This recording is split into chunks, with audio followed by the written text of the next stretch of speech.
Buenas tardes, doctor Tomasini. Bienvenido a Tetraedro.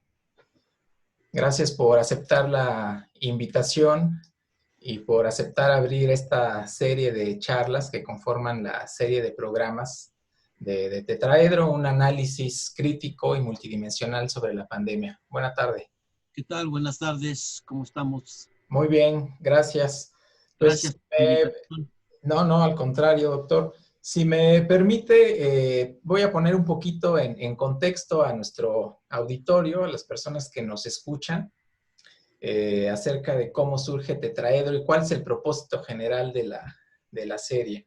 Sí. Bueno, Tetraedro se plantea básicamente como un espacio alternativo, ¿sí?, a las perspectivas dominantes que nosotros vemos pululando por todos lados, que enfocan la pandemia COVID-19 con la lente estrictamente sanitaria. En ese sentido, bueno, Tetraedro es un foro para revisar y discutir críticamente desde diferentes dimensiones, ¿sí?, entre ellas la filosófica, por supuesto, la geopolítica, la psicológica y la biológica, la crisis que vivimos hoy a nivel global, ¿sí? Y en ese contexto, pues Tetraedro se plantea también como una interfase entre actividad académica de alto nivel y la ciudadanía, ¿sí?, analizando diferentes dimensiones del problema que atravesamos, pretendiendo que esto sea en un lenguaje accesible para todas las personas interesadas en el tema. Como decía yo, está constituido Tetraedro por una serie de programas. En total serán 4 programas. Abrimos con usted. Tenemos el honor de que usted nos acompañe en este programa de apertura. Y en cada uno de ellos se explorará de la mano de ustedes, nuestros expertos invitados, una arista diferente sobre la pandemia. El propósito más ambicioso de Tetraedro, pues, es proporcionar un marco inicial completo, ¿sí?, obviamente incipiente, pero completo, integral, multidimensional de la compleja situación en torno al COVID-19. Entonces, bueno, pues tenemos el honor, ya decía yo, de que usted hoy nos acompañe. Me voy a permitir presentarlo para nuestro auditorio. El doctor Alejandro Tomasini es filósofo, investigador de la Universidad Nacional Autónoma de México, investigador nacional nivel 3, doctorado honoris causa por la Universidad de Rosario, Argentina, autor de una gran cantidad de libros, entre ellos uno de Filosofía Moral y Visiones del Hombre, es el título del libro, que fue acreedor del premio Miguel de Unamuno. Y nos permitimos, aunque esta es una charla entre amigos, nos permitimos ponerle un título a la charla para orientarla un poco, ¿sí? Y el título que nosotros le dimos a la charla fue el de Filosofía Práctica en tiempos de la pandemia, más allá de la ingenuidad de la crisis sanitaria. Y bueno, doctor, pues es sobre lo que queremos platicar con usted. Quisiera empezar, si me lo permite, por preguntarle, en su opinión, ¿cuál es la utilidad que puede revestir la filosofía en la situación que vivimos? Bueno, yo creo que es mínima porque la filosofía es una actividad mínima pero importante.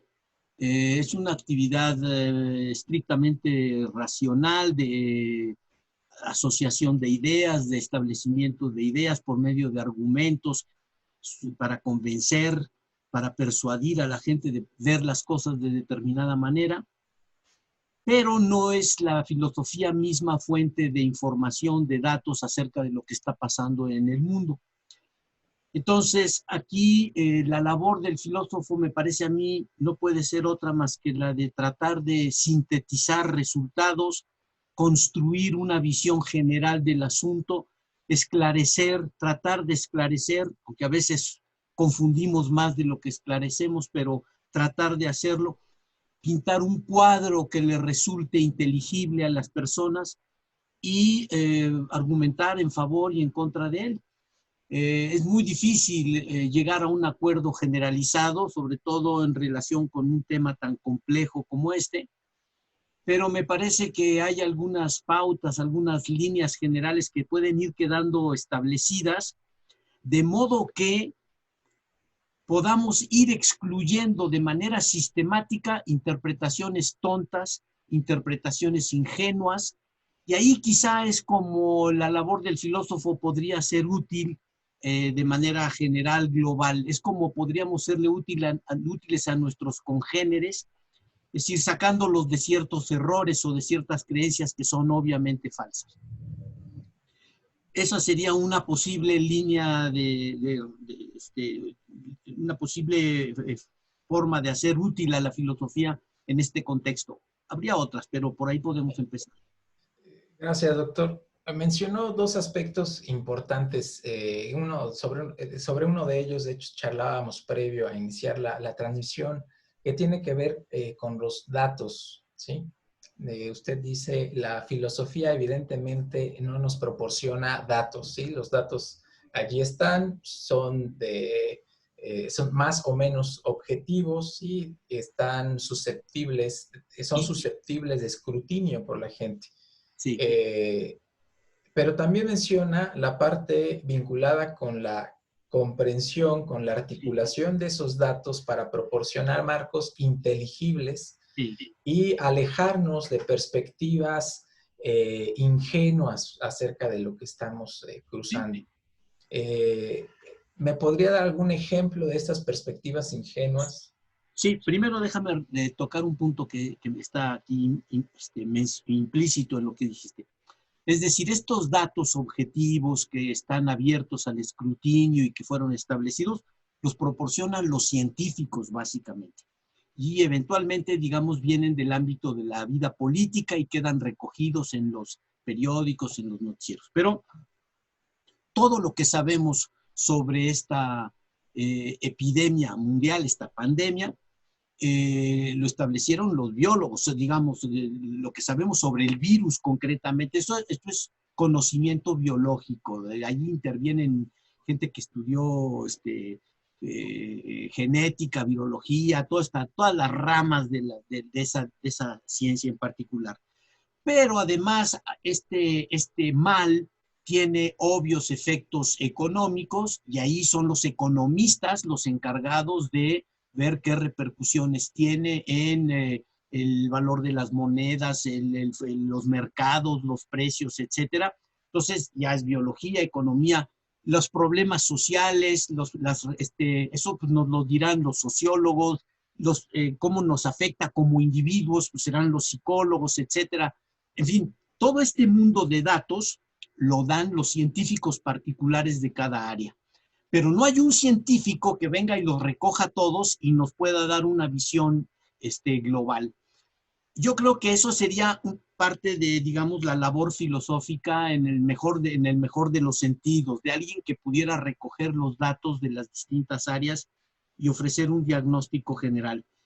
Entonces, a mí me parece que hay un cierto orden de ideas que nos puede ser útil para entender lo que está pasando.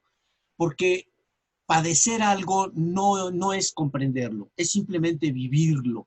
Nosotros vivimos estas prohibiciones de salir o de no salir, estas recomendaciones de ponerse un cubrebocas o no, todo esto es lo que vivimos todos, entendemos, pero la raíz profunda de todo eso no la tenemos. Entonces, a mí me parece que un punto de partida interesante es la siguiente pregunta el siguiente dilema. ¿Podemos considerar que todo este complejísimo fenómeno de la pandemia es un fenómeno natural, algo que se dio por mutaciones genéticas y podemos estar buscando una explicación de corte biológico, o bien lo vemos como un fenómeno de otra naturaleza en donde entran en juego otros factores con otros objetivos y ya no es un asunto puramente biológico, sino algo manejado por otro tipo de fuerzas. En este caso, concretamente, fuerzas políticas, económicas, secretas, porque no están a la vista, ¿verdad? Entonces, yo creo que ese es como el primer gran dilema que se tiene que plantear una persona. A ver, esto es un fenómeno que se hubiera dado de manera natural en cualquier otro momento, etcétera, tenía que pasar porque pues los rayos solares afectaron de tal manera a los murciélagos que esto mordieron a tales y cuales animales que se vendían en un mercado en Wuhan, etcétera, o eso es más bien responde a otro tipo de problemáticas de geoestrategia, de política mundial, de objetivos globales de otra naturaleza. Ahí se orientan las personas. Bueno, yo reconozco que me resultaría muy difícil optar por la primera vía. No puedo creer que esto sea un fenómeno natural en el sentido más neutral, entonces, de la palabra. Entonces hay que buscar una explicación. Y esto ya es algo, ya nos orienta en una explicación alternativa y ya nos orienta en una dirección completamente distinta. Muy bien, doctor. La primera versión, digamos, o la primera aproximación, que es justamente esta, la del fenómeno natural, pues sabemos que es la perspectiva que nos ponen en todos lados, ¿sí? Obviamente nadie sostendría aquí y ahora que el SARS-2 no existe, que es un invento, que es una ficción, o sea, tiene una realidad biológica, pero de acuerdo con lo que usted nos dice, hay una perspectiva alternativa del asunto en el que la parte crucial del problema que atravesamos como humanidad, no como organismos biológicos, sino como humanidad, es otra, ¿sí? ¿Cuál sería, en su opinión, esta otra perspectiva y qué elementos tendríamos dentro de un argumento racional para sostener que existe esta otra perspectiva?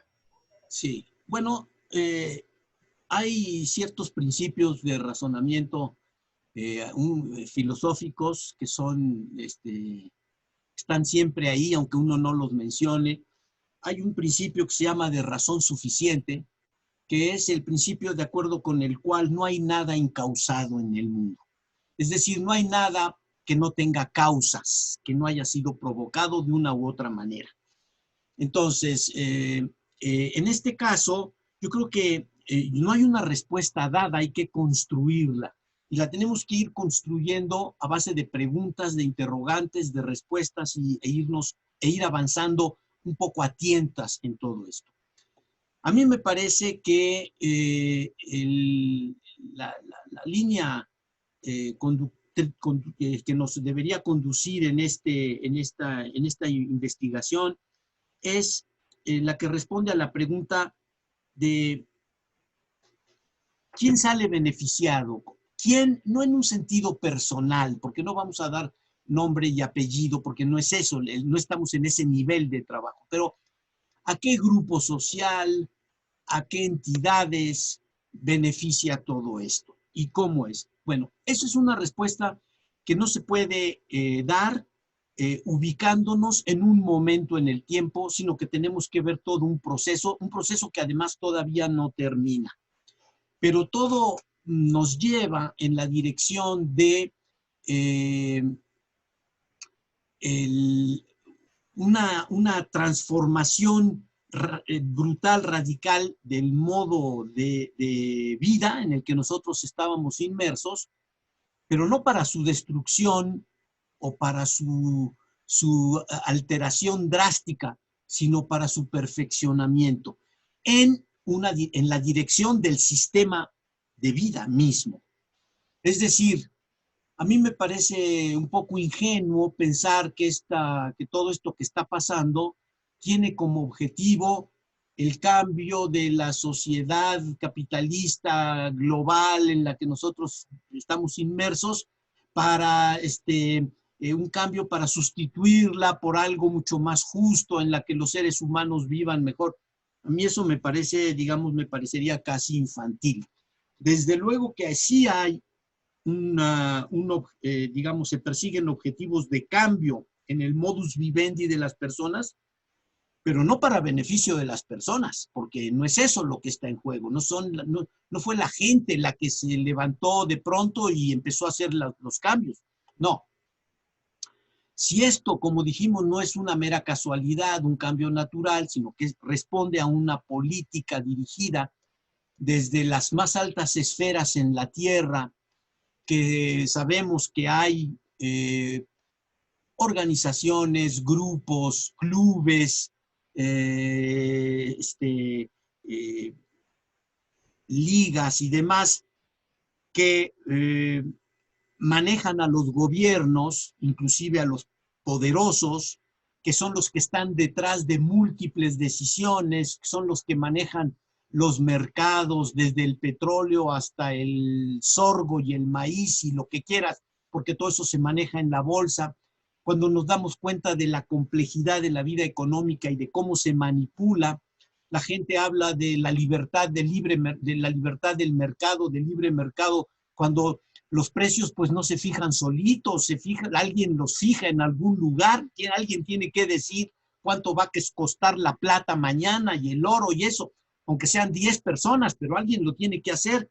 Entonces, bueno, todo eso nos lleva a la idea de que hay algo en el sistema capitalista que ya dejó de funcionar para mantener todo este status quo, que hay algo que ya no está, ya no, que puede presentar graves peligros y ahí sí de transformación en una dirección no deseada y no controlada, que hay que adelantarse a eso y que hay que imponer un nuevo orden. Pero un nuevo orden mundial se dice fácil, pero es difícil de visualizar, se puede, pero obviamente esto responde a toda una gama de líneas de toma de decisiones en muy variados contextos y de los cuales nosotros no vemos más que una minúscula parte. Entonces, ¿qué puede estar mal en este sistema que obligue a tomar decisiones como estas?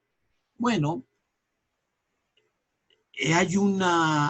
desde mi punto de vista, lo que hay es un incremento en las demandas y en las exigencias de millones de personas de vivir mejor, vivir mejor en nuestro sistema quiere decir consumir más.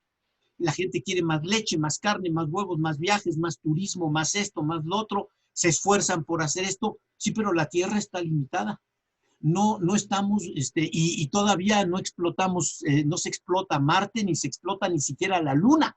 Cuando ya se pueda estar utilizando el material de la Luna, bueno, pues ya se verá, pero por el momento no hay nada de eso. Y la falta de satisfacción en estos contextos para millones y para billones de personas, digamos, vamos a decir 4,000 millones de personas, 4 billones, pues obviamente generaría cambios terribles. ¿Por qué? Porque la riqueza del mundo está tremendamente mal distribuida, porque el 90% de la riqueza está en manos del 1% de la población mundial, y porque esto requiere obviamente una redistribución que no se va a dar nunca por las buenas. Entonces, hay que adelantarse y hay que reformar todo esto.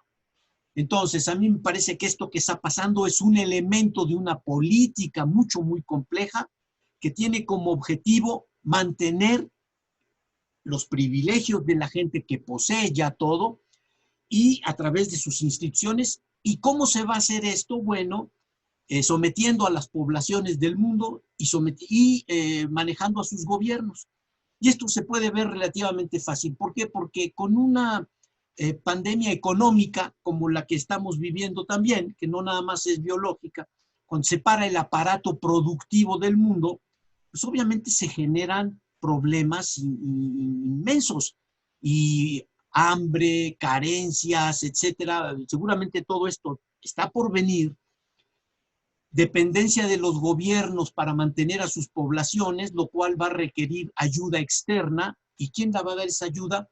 Pues los organismos internacionales, que entonces se pueden erigir en distintos ámbitos como los gobiernos mundiales. Por ejemplo, vamos a poner como ejemplo tentativo y medio fantasioso, pero para ilustrar, la Organización Mundial de la Salud. Necesitamos respiradores, camas de hospitales, todo eso. Bueno, ¿quién lo va a dar? Pues porque ya no hay, bueno, la organización te lo garantiza, pero te pone sus directivas para ver a qué hospitales, cómo se reparte, etcétera, etcétera. Aquí y en Tailandia y en Paraguay y en todo el mundo. Entonces ahí tienes un organismo mundial dirigiendo un ámbito de la vida en un aspecto particular que es una forma de controlar a los países desde ese punto de vista. Pero no es el único, porque también vamos a necesitar eventos culturales y deportivos. Bueno, ahí va a estar una FIFA, y va a estar una de esto, y va a estar esto, ya se puede ir. Y entonces ellos sí, vamos a organizar esto y Juegos Olímpicos, pero desde esta perspectiva.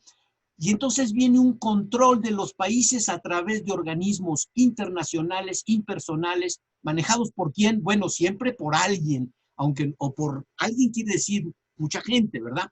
Grupos, pero siempre por grupúsculos que a final de cuentas son los que se benefician de todo esto.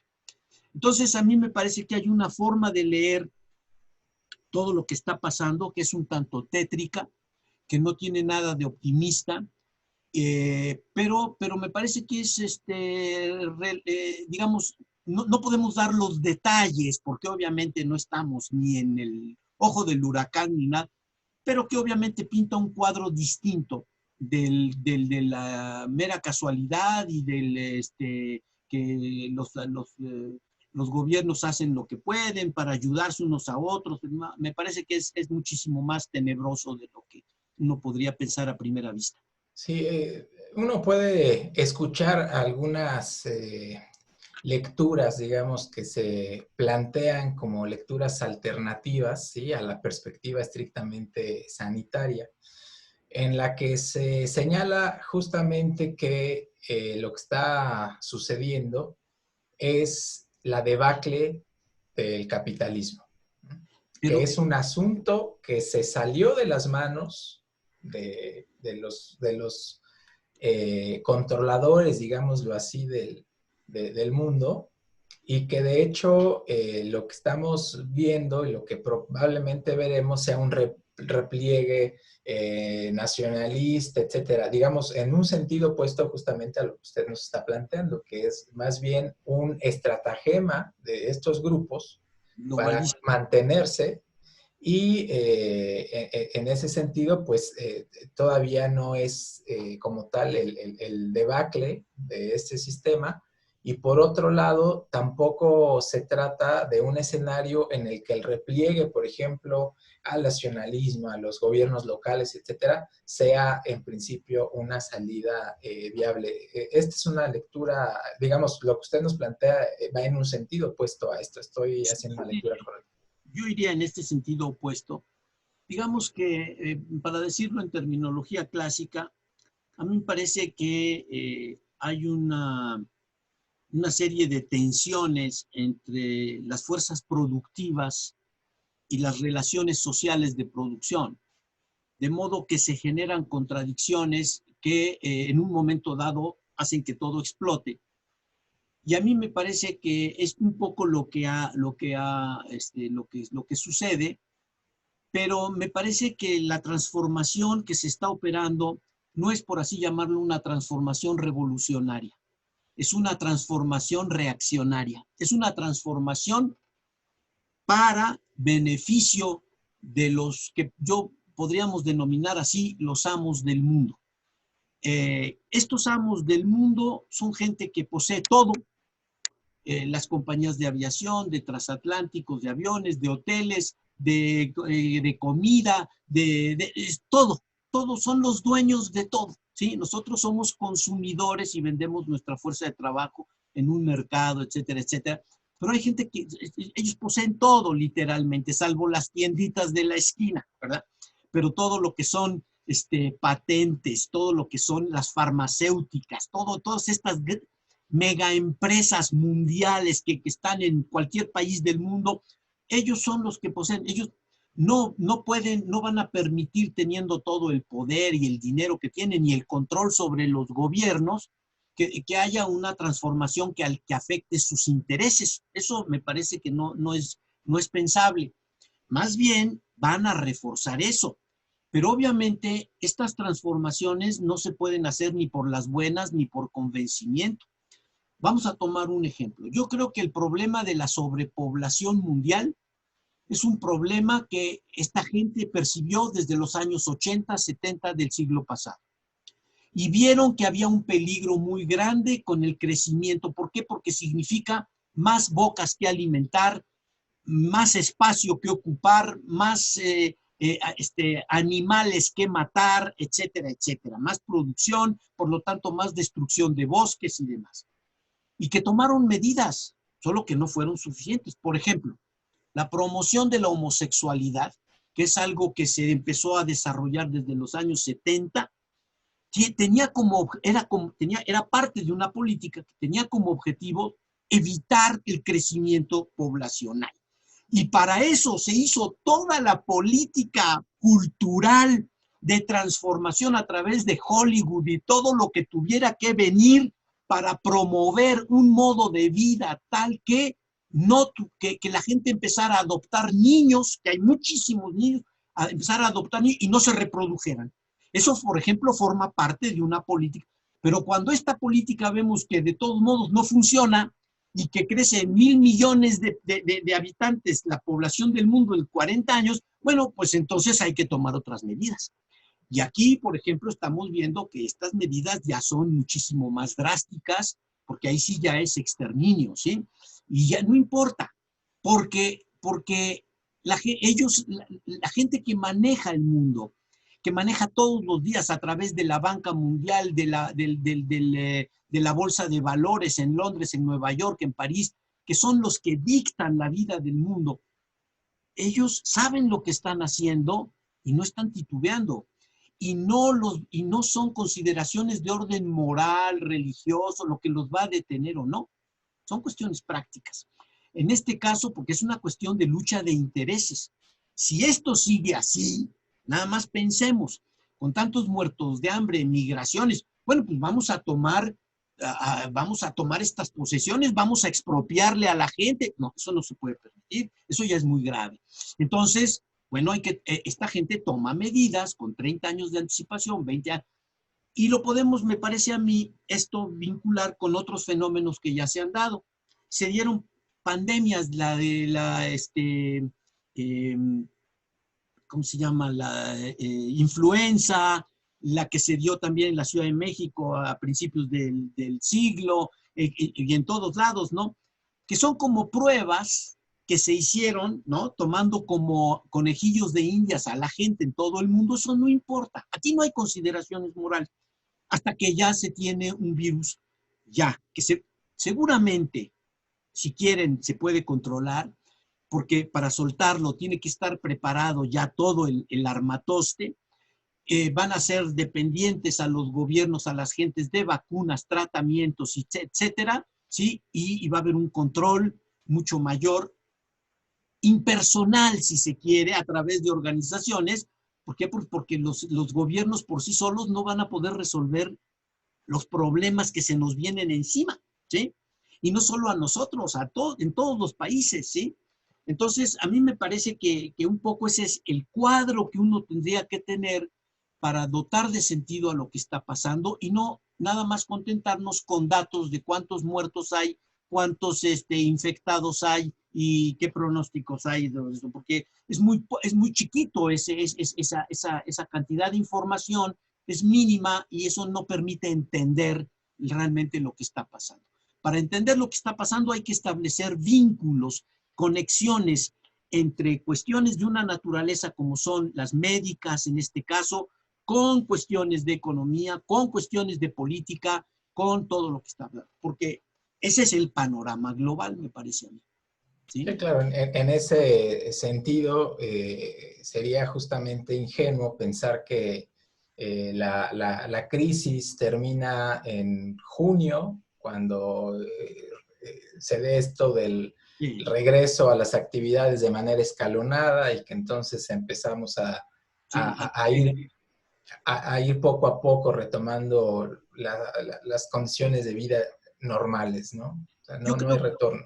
yo creo que de hecho ahí los biólogos nos van a ser muy útiles, porque a mí me parece que el virus ahora sí que llegó para quedarse. Es decir, vamos a generar anticuerpos nosotros, inclusive no se ha demostrado que a quien ya le dio, quien ya tuvo COVID-19, no la puede volver a tener. O sea, no se genera, no se vuelve inmune. La persona que ya lo pasó no se vuelve inmune. Eso todavía no está nada claro. Es un virus que además tiene que ver con el virus de la inmunodeficiencia adquirida, humana, con el SIDA. O sea, es un producto de laboratorio, es un típico producto de laboratorio, ¿sí? Ahora, estos productos tiene uno que visualizar el medio en el que se estudian, se hacen en laboratorios militarizados, con todas los filtros y todos los candados y todas las precauciones habidas y por haber, porque en realidad es un arma biológica, es un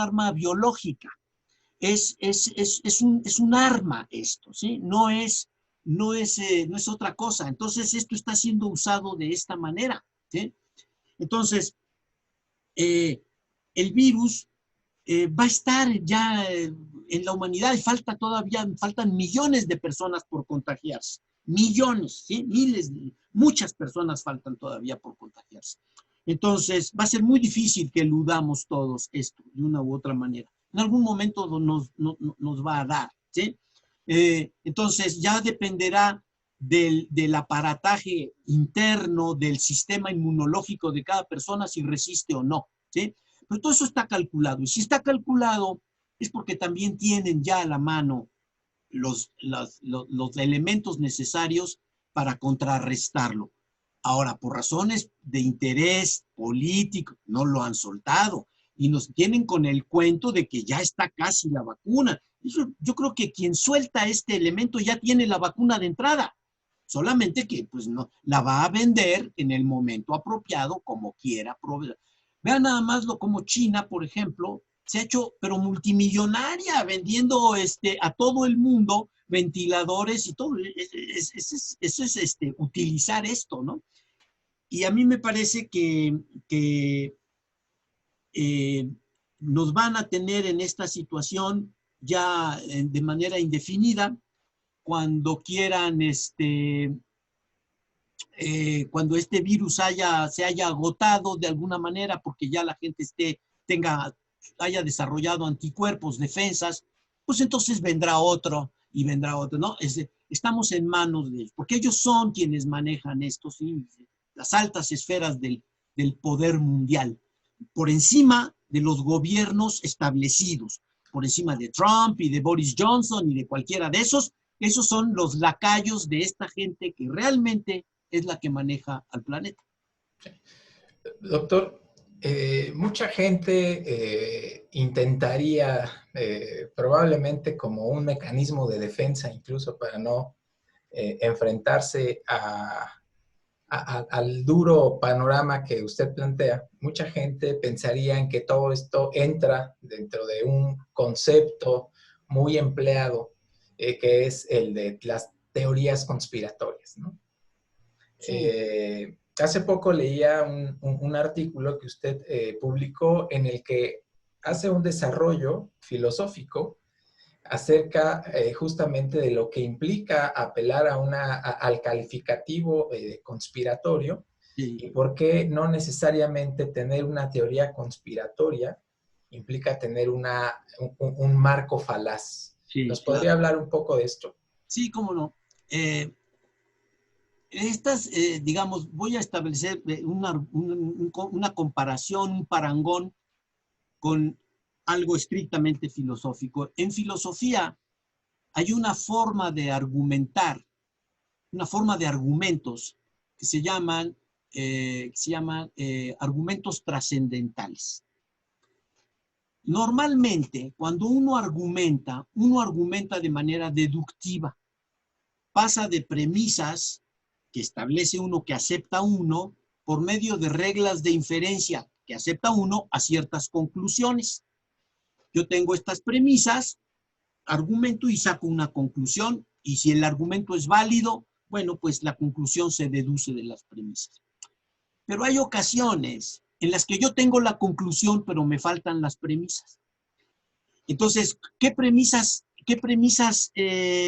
cómo encuentro yo estas premisas? Bueno, tengo que encontrar las condiciones necesarias para que yo pueda deducir formalmente mi conclusión. Entonces, en lugar de ir de arriba hacia abajo, voy de abajo hacia arriba. Entonces, voy buscando estas premisas. Voy a dar un ejemplo. Vamos a suponer que yo quiero saber cómo es posible el lenguaje. Entonces, alguien me dice, bueno, mira, el lenguaje es posible porque tienes una laringe, lengua, cuerdas vocales.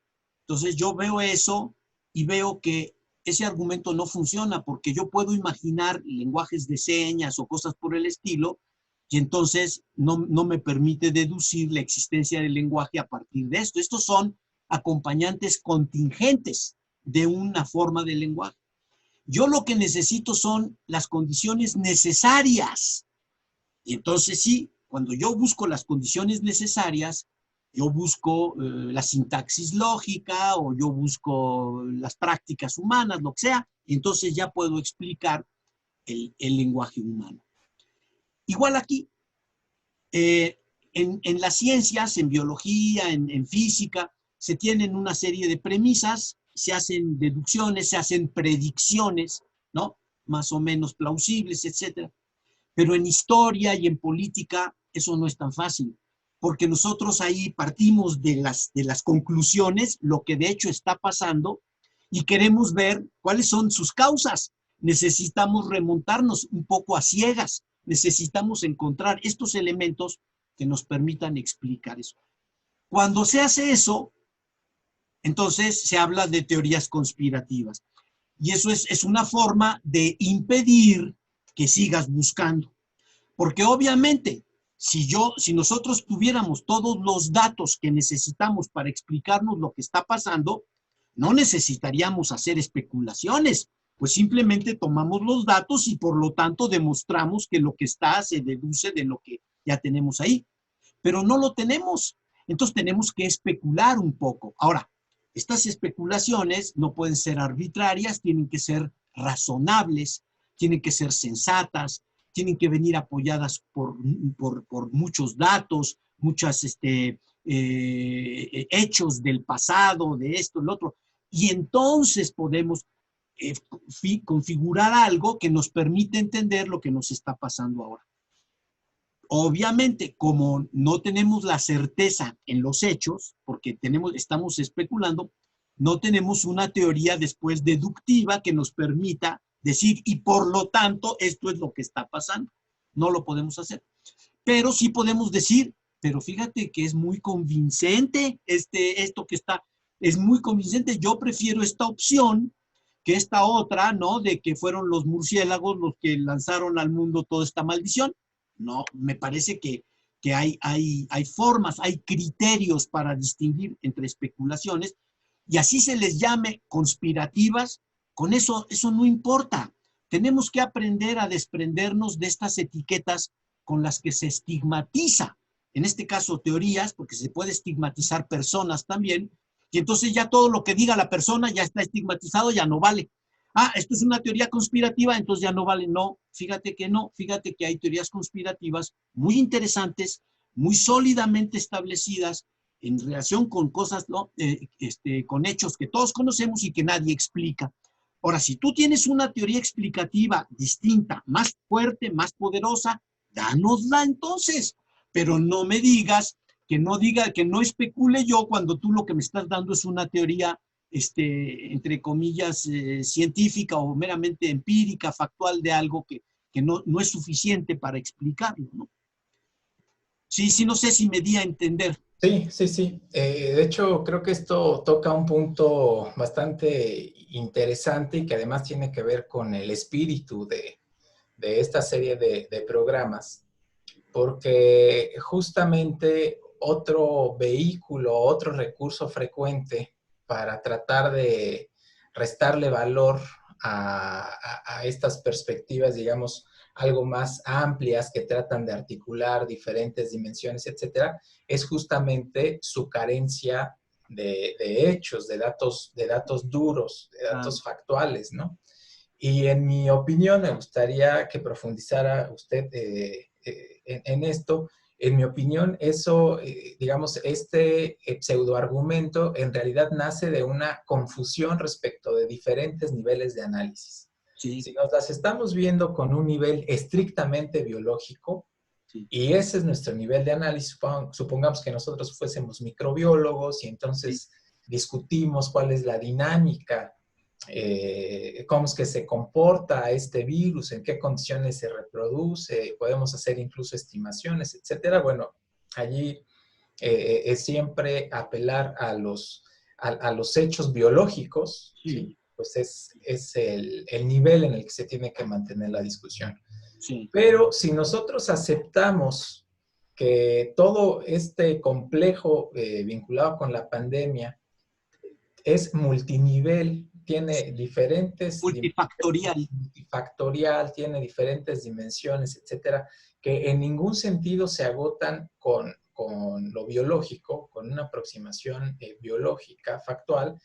Entonces, mal haríamos en contentarnos con una caracterización estrictamente en el orden de la ciencia natural, de la Sí, ciencia biológica. sí, claro, sí, Y en ese sentido, bueno, es que quedan abiertas estas otras aproximaciones, ¿no? sí. Mucho más amplias, mucho más armónicas. Sí, yo creo que lo que dices se aplica no solo a la biología, sino a todo. Inclusive, digamos, si tienes estos grandes islotes, por así llamarlo, la biología, la política, la economía, la sociología, la psicología, las matemáticas, etcétera. Es decir, todas se explican por su interconexión entre ellos, porque están vinculadas, ¿no? De diverso modo, y porque un cuadro las requiere completo, las requiere a todas, ¿sí? Es decir, por ejemplo, en el sistema capitalista, como nosotros lo vivimos, es decir, un sistema en donde prevalece la propiedad privada, ya no solamente de los medios de producción, las fábricas, eso, sino el poder financiero, ¿no? Está el control de esa mercancía muy especial que es el dinero, porque también hay un mercado de dinero, no solamente es la mercancía que me permite intercambiar bienes, sino que hay un mercado para esa mercancía en especial y especulaciones y todo, ¿sí? En este sistema, todo es un asunto de compra y venta. No solamente una taza, un coche, un teléfono, unos lentes, sino el conocimiento también es mercancía. Un biólogo vende sus conocimientos, su fuerza de trabajo a un laboratorio y ahí se producen bienes de otra naturaleza que plumas o lo que sea, ¿sí? Todo lo que se produce es algo que se compra y se vende.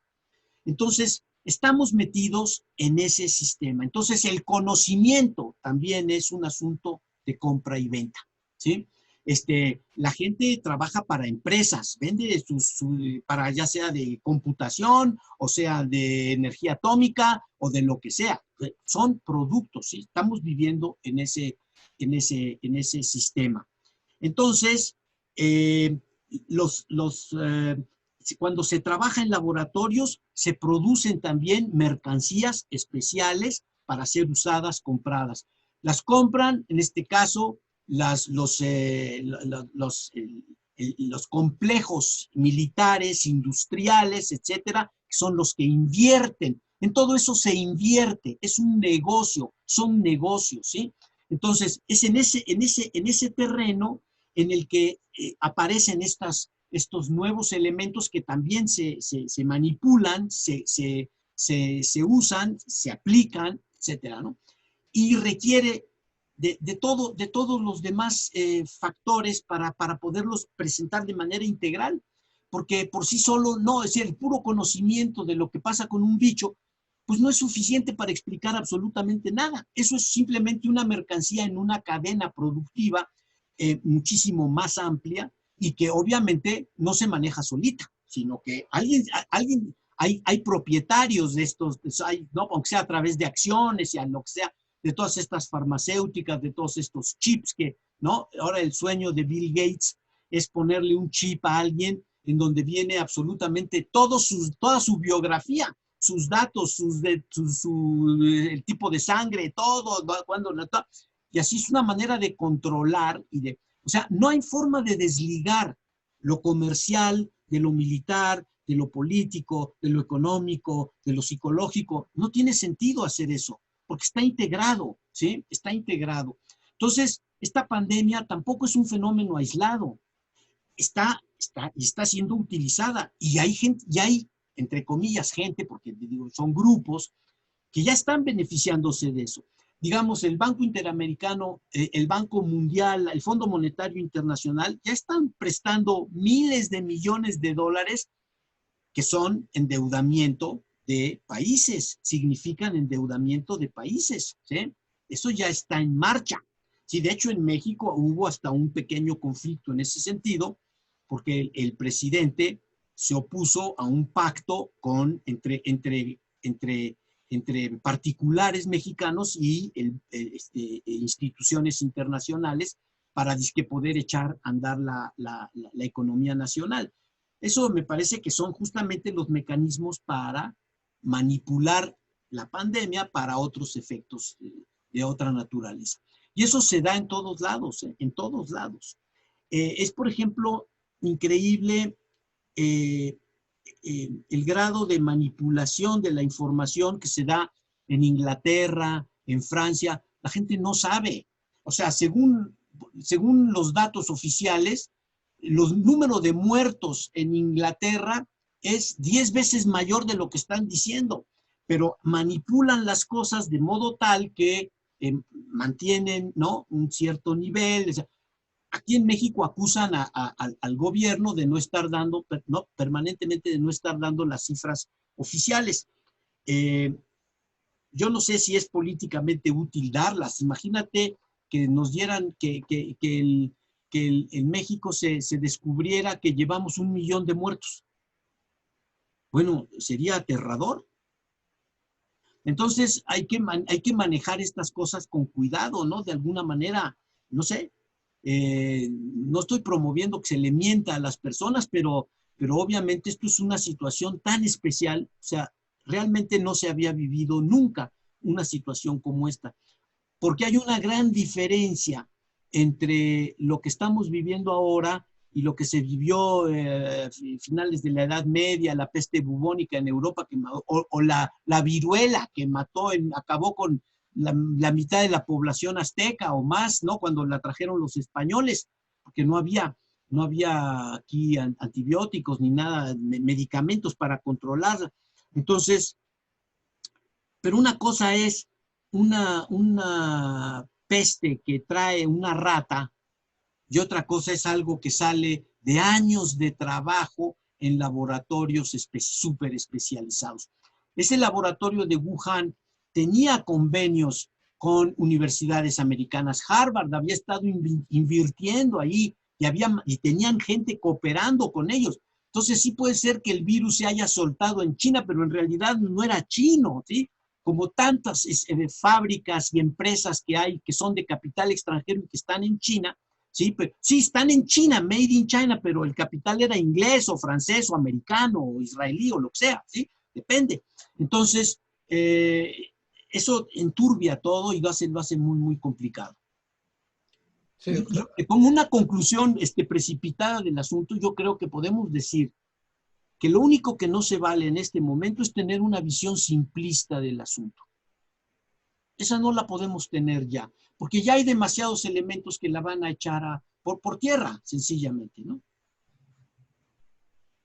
Doctor, ahorita mencionaba algo relacionado con el Estado, ¿no? Mencionaba al presidente y me recordó un asunto que sonó hace algunos días, no muchos, acerca de una guía de bioética para asignación de recursos de medicina crítica, Sí, que elaboró el Consejo de Salubridad General.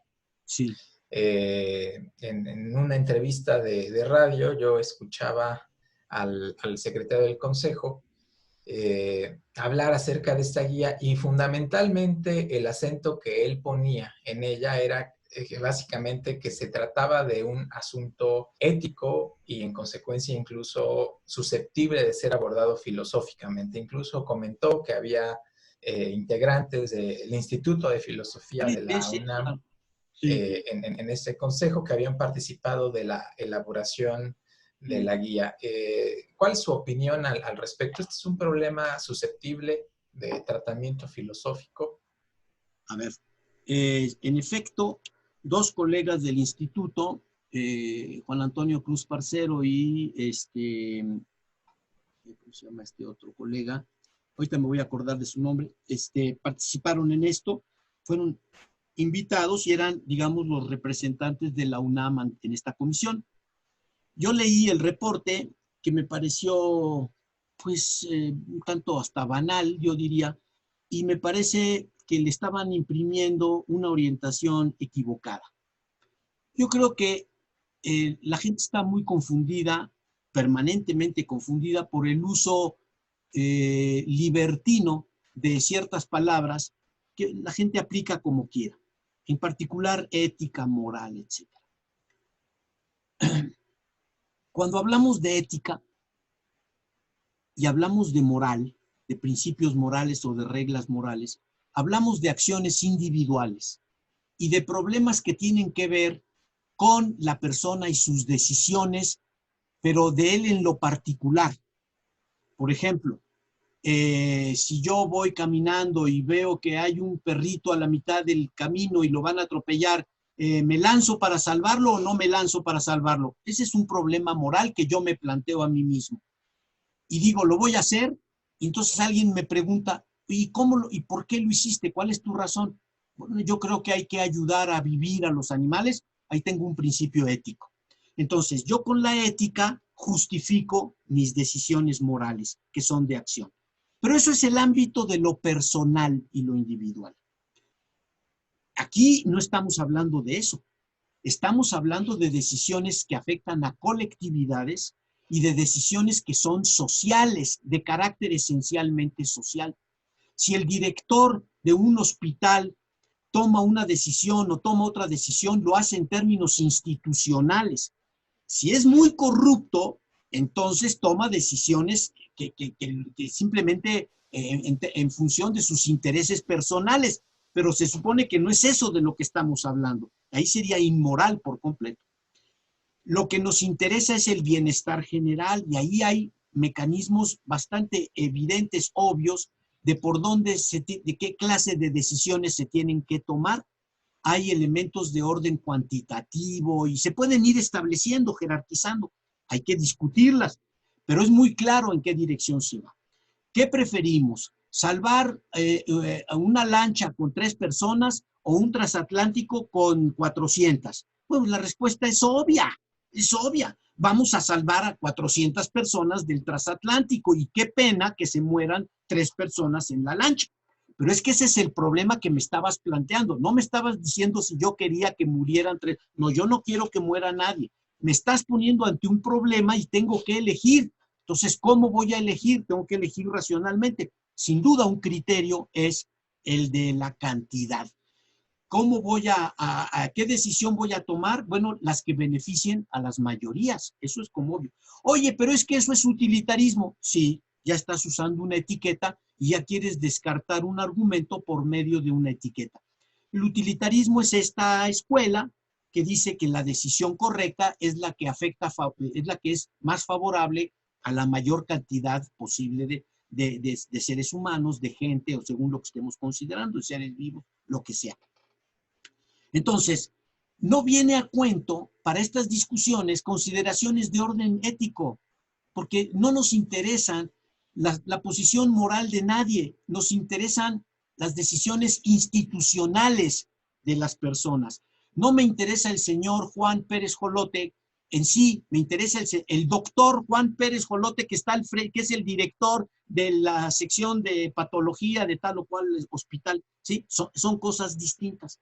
Entonces, aquí lo que se necesita es obviamente un enfoque social, en donde se tomen decisiones que tomen en cuenta los pros y los contras de la mayoría de las personas, ¿sí? Y luego, como eso no es un criterio que se aplica a rajatabla, pues tenemos que ir completándolo. Por ejemplo, se va a decir, a ver, si tenemos, el problema es este, o sea, tenemos un dilema, no estamos inventándolo. Hay una cama y hay dos enfermos. ¿A quién se le da la cama? ¿A quién se le da el ventilador? Entonces, aquí no viene, no viene a cuento toda la historieta de la conciencia moral y de lo que yo siento. No, no, no. Son cuestiones prácticas, inmediatas. Necesitamos criterios, decisiones. ¿A quién le das el ventilador? Aquí tienes una persona de 68 años, ya vivió 68. Aquí tienes una de 18. ¿A quién se lo das? De entrada. Bueno, mira, primer criterio, pues sí hay que dárselo al joven. Eso es lo que dicta el sentido común. Y a mí me parece que eso es lo que dirían en Indonesia y en Panamá y en cualquier lado. Ahora, ¿es definitivo? No. Porque mira, resulta que el muchacho de 18 tiene hepatitis o tiene tales y el otro está sano. Entonces este primer criterio lo tengo que reequilibrar con otro tipo de consideraciones y ahí ya me voy metiendo en el caso, ¿sí? Pero tengo que tener una plataforma inicial que después voy modificando y aplicando y siempre con consideraciones generales, abstractas, no particulares. Yo no voy a poner a Juanito contra Luisito porque ahí ya no es de ética, ahí ya es personal el asunto. Es la clase de casos, la clase de la gente de 68 años, la clase de la gente de 18 años.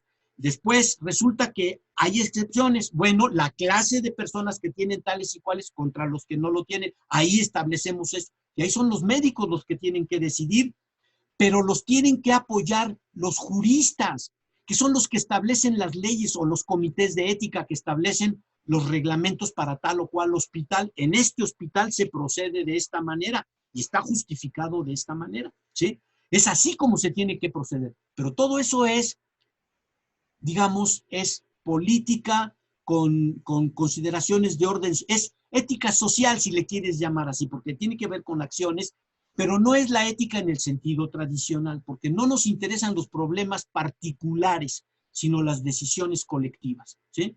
Y eso se deben poder justificar de alguna manera.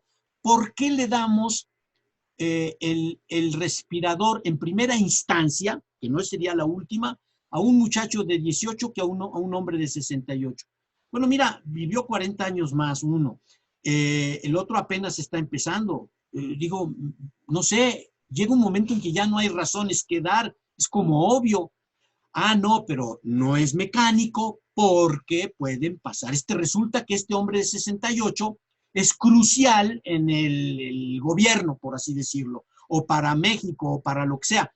Entonces ahí voy a tener que elegir y voy a tener que hacer excepciones. O sea, pero eso ya se ve in situ, sobre cierta base objetiva, que es este enfoque utilitarista general.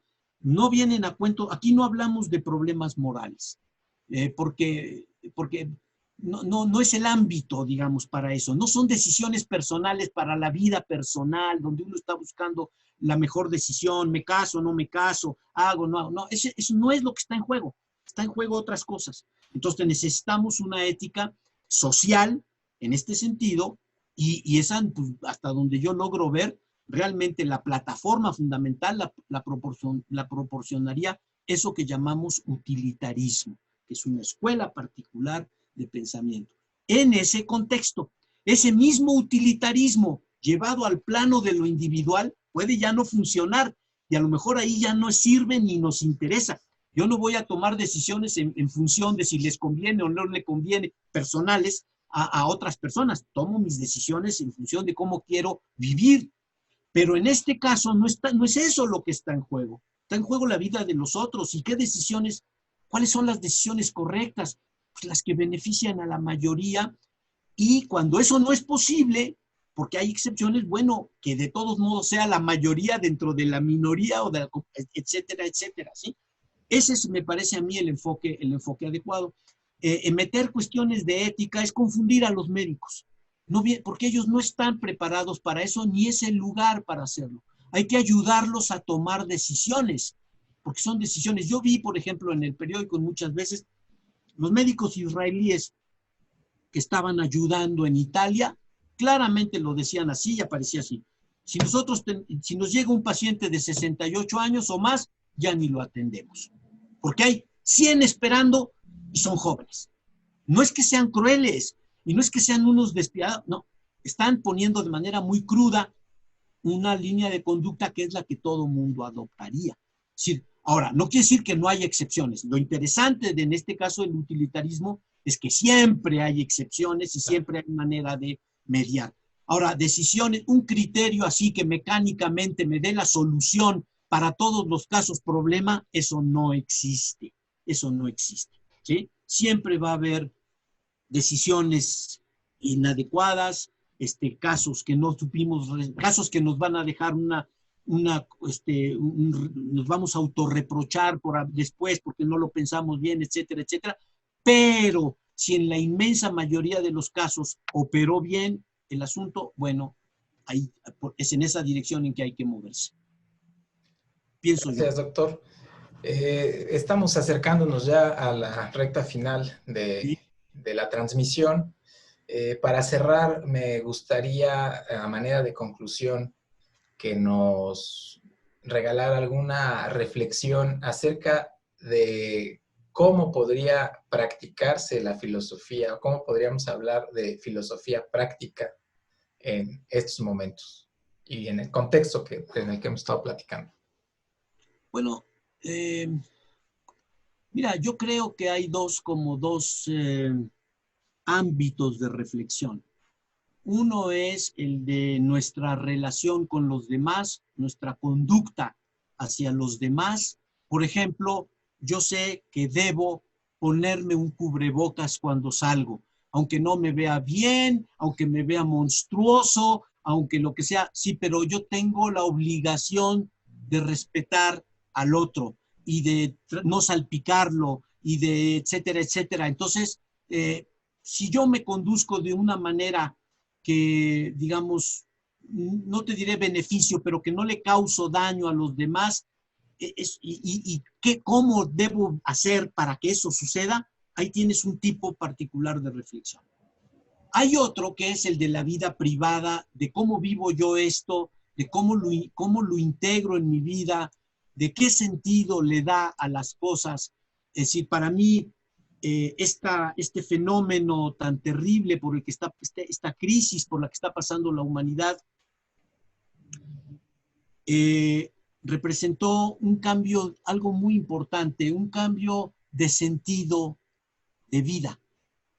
Me trajo la sensación de que ya nunca las cosas van a ser iguales, como si estuviéramos empezando a vivir de un modo distinto, nada más que con unos años encima, y entonces ya no es empezar a vivir, sino otra cosa. Hay tantas cosas que se van a modificar en nuestra vida cotidiana, y ahora podemos ver si tantas cosas que hicimos mal que nos equivocamos dándole importancia a ciertas cosas cuando en realidad no las tenían. Y a lo mejor ahí podemos ir aprendiendo algo de todo este trastorno mundial, de cómo reubicarnos. Mira, hay un sentido, va a parecer medio absurdo lo que digo, pero ahora sí que no hay mal que por bien no venga. Hay que tratar de verle también lo positivo a todo esto. Lo positivo a todo esto, mira, para empezar, la gente va a ser más limpia porque se lava las manos unas 15 veces más al día de lo que hacía. Y la gente es bien sucia. Entonces, mira, ahí hay una ventaja de todo esto. Los obliga a ser más limpios. Los obliga a convivir más con su familia, etcétera, y que aprendan a conocer más a sus hijos, a sus esposos, a sus esposas, y que aprendan que la vida es una aventura que hay que correr con alguien de la mano para no caerse y que a esa persona a que tengo de la mano no la puedo usar como si fuera una cosa, sino que tengo que verla, aprender a verla de otra manera y no cosificarla, porque yo creo que esta sociedad ya estaba muy hundida en este tipo de cosas, ¿eh? Muy hundida en el consumo y en el uso de personas, animales, cosas, todo. Si hay un cambio en todo eso, pues bienvenido, ¿no? Entonces, yo creo que hay estas dos cosas, te digo, modifica, si sabemos ver, porque se puede vivir todo esto y no aprender absolutamente nada, ¿sí? Eso yo creo que también le va a pasar a montones de personas. Eh, aprender a convivir con los demás de otra manera eh, y, y reinterpretar nuestra vida y reorientarla acorde a las circunstancias. Eh, ahora uno se da cuenta quizá antes se queja uno de que vive en un departamento, ¿no? Pero ahora te das cuenta de que tu departamento es maravilloso, de que tienes un departamento en donde hay gente que, comparado con otros, donde hay 3 familias que viven hacinadas ahí, lo tuyo es un lujo y aprendes entonces a apreciar algo que ya no veías como algo apreciable, sino yo creo que todas estas, hay muchas enseñanzas que esta situación puede generar en nosotros, ¿no? Podemos aprender mucho de esta tragedia, porque a mí me parece, por si fuera poco, que, que falta mucho para que esto se acabe, ¿sí? Esto no se va a acabar pasado mañana, ¿no? Nunca pensamos hace un año que el mundo podría pasar por una situación que se pudiera paralizar a la población mundial y meterla en su casa. Era como, si alguien lo hubiera dicho, hubieran dicho, bueno, es que estás chiflado. Y sí se puede, ¿sí? Entonces, es nuevo y hay que entender que es nuevo. Yo creo que lo peor que nos puede pasar en estas circunstancias es no extraer ninguna lección para nosotros mismos de todo lo que está pasando. No modificar en nada nuestra vida ni nuestra perspectiva. Yo creo que es eso. Si nunca fuiste solidario, bueno, aprende a hacerlo ahora con la gente, ¿no? Porque siempre hay gente que está en una peor situación que en la que uno está. Entonces, pues eso yo creo que es ese tipo de reflexiones en donde estos momentos filosóficos pueden ser útiles, ¿sí? Un poquito de reflexión sobre uno mismo y de autocrítica y de compasión, porque pues algo ahí, aquí de terrible es lo que le pasa a muchísima gente, ¿no? A mucha gente. Yo pienso que por ahí va el asunto. Muchas gracias, doctor, por esta reflexión.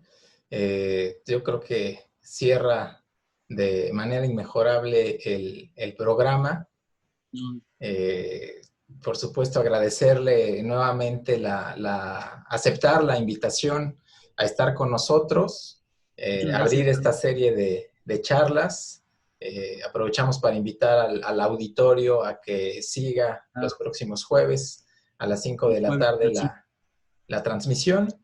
Y pues le envío un abrazo sentido con Susana a distancia. Por la invitación. Nuevamente, Un abrazo. muchas gracias por aceptar, doctor. Un honor tenerlo en Tetraedro. Muchas gracias. Estamos en eso.